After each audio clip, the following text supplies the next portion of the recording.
Hello, dear friend. Welcome to Academy of Astrology podcast. Well, today, surprise, surprise, I invite dear friend Tanya to join me for a quick chat about her coming up webinar.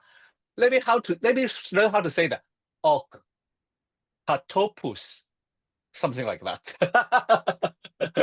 You just look at me and say, you can even not pronounce it. Well, that's Greek. I don't speak Greek, so it's Octatopos, I think, but I could be wrong Octatopus. too. So Well, no. thank you for correcting me. Octatopus. Yeah, sometimes without thinking, I can say that. But with thinking, I would doubt it for 10,000 times before I say anything. Well, the story. There's a story to share. We like story. Well, You while like while I stories. was a study comets, and I really want to go back to see the ancient astrologer how they study comet, and then I encountered Tycho Brahe, his study, and I was like. In the beginning, I was really hesitated because it would Maybe we be. should say who Tycho Brahe is or was. Please help us. Yeah, I mean, it just maybe not everybody is familiar with that name. Well, he was actually a Polish astronomer, but Hmm. he worked mostly in Copenhagen. So I think Yeah. that is why he has been associated with Danish people. So Mm. and he made many big discoveries, and of course he was also into astrology. So Yes. back to you now. He wrote on comets too. Okay, so he was the one who really spent a lot of time to study comet in both astronomy way and astrology way. That's what I feel fascinating. In the astronomy way, he detailedly dated comets and observed comet every day since he see it. And then in astrology, he used the comet to do the forecasting, and that's why we have a record how the ancient astrologer seriously studied comet and for the even for make a forecasting. And then there are a few techniques I already mentioned in my book, Comet in Astrology. Well, sorry, today is not about a comet. Today is about Octatopus. Then in his book, this book his research of comet date back to 1586, and there are few charts that when I look at it, say this chart looks so weird, and then so I say, well, let me ask those friends who study, Well, we traditional should say our astrology. listeners because it wasn't clear and you showed it quickly. But the Yeah, charts are weird because they don't have 12 houses. They have yeah. 8 houses, Yeah, right? yeah. So I say Tanya must be the one because this is a bookworm. This is a bookworm. She read everything and she like a strange thing. And Aquarius met another Aquarius who loves strange Mm. things. So I say, Tanya, have you ever seen this type of chart? And she say, well, octopus. And then she said, I'm about to go in to give a talk that time, right? And I say, oh my God, tell me more about it. Yeah, that's right. I was giving a talk at the IA conference. But Yeah. at the IA conference, the talk was based on very ancient history and a lot of old documents that I found Hmm. that were also based in on mythology and cosmology of the Babylonians. Because I Yeah. explained into much depth how this octatopus was constructed. Now, in Hmm. this talk, this will be a completely different talk because in the meantime, I have discovered there are actually two octatopuses. So one is solar based Uh-huh. and one is lunar based. And Wow. well, everybody mentioned the octatopus. Valens mentions it. Hmm. And then Manilius has a very obscure passage, which I just recently actually found or could actually identify how he constructed the Okay. octatopus.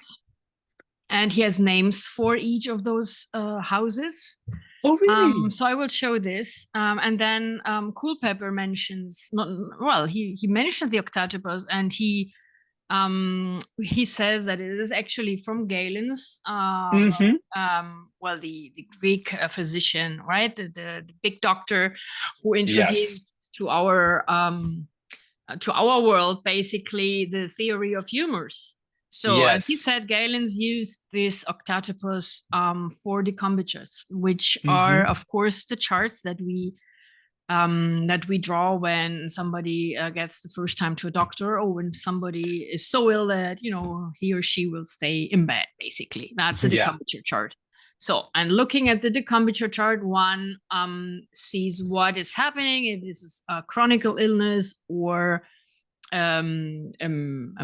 what's the other one? A long term. Yeah, well, that is chronic. Well, anyway, it's a quick to pass illness Mm-hmm. or one that will take a long time. And they used and Culpeper explains this very explicitly. They used the critical days. Uh-huh. So, and I will show how this works. So basically, they used the moon to show when the illness will fully show up. Because if you go Mm-hmm. to bed and because you you feel ill, this is not necessarily the worst moment of the illness. Maybe you will get a fever the next day, or something happens. So they used those horoscopes to see when the crisis will strike. It doesn't need to be something dramatic. It could just be the fever. But they will also use it, or they would also use it to show when the crisis would be over. And Culpeper has an entire book on this subject. But he doesn't not usually use the Octatopus. He just mentions that Galen's used it. Okay. Yeah, that's from the solar point of view, from the lunar point of view, and the solar Uh-huh. point of view is what I think, and I think this is a very discussed subject, but I think this is one of the earliest house uh, prototypes, we should say. Wow, so interesting. It is a prototype, but I don't want to enter the entire house discussion now. No, yes. But let's say it's a really ancient, have a history background.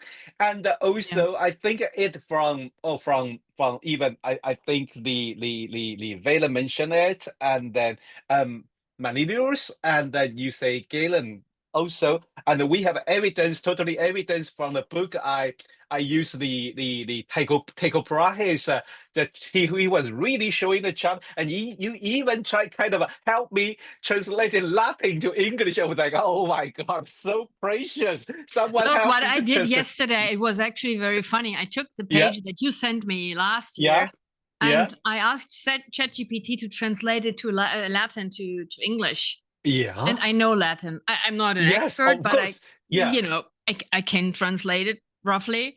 And yeah. it came up such a mess. I just entered it because I was lazy to translate every sentence. So I was okay. I didn't do it quickly.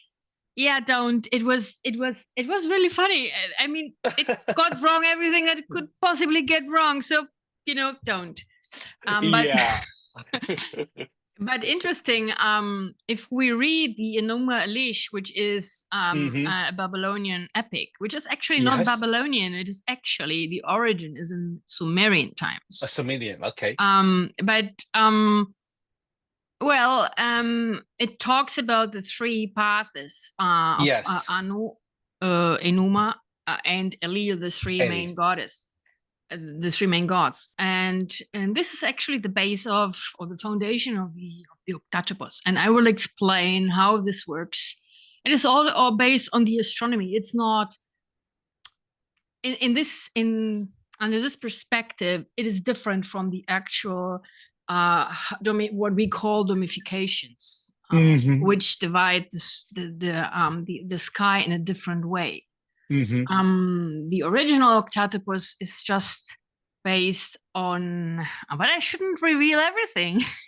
Well. So it's related to Sumerian idea of the sky. Can we say Yes, that? so Okay. Sumerian ideas, which then developed into, basically every culture copied the previous one. So the Yeah. Babylonians Sure. copied Yeah. from the Sumerians, and the Yeah. Gilgamesh is they we think it's a Babylonian myth. And well, it's actually a Sumerian myth. Yeah. And So yeah, So with this Octatopus, we have a interesting journey through the history and go back to see how our ancestor astrologer, how they see the sky, and maybe we can also enjoy the different way to read this octatopus chart. And now we know this lunar base and solar base. I'm so curious now. I'm so happy that we have you to lead this this webinar workshop. It's going to be fun. I'm so looking forward to see you. So everyone, if you haven't booked yet, we have some place. So the actual workshop will be on the 4th of October, 4 p.m. 4 p.m. UK time. I shouldn't say GMT. 4 p.m. UK time. Okay, so registration will close the day before, but please grab your seat before it's too late. And thank you, Tanya, for taking your time out today to share this interesting, research with us. And then have a nice afternoon then. See you. Bye-bye. See you all. Bye.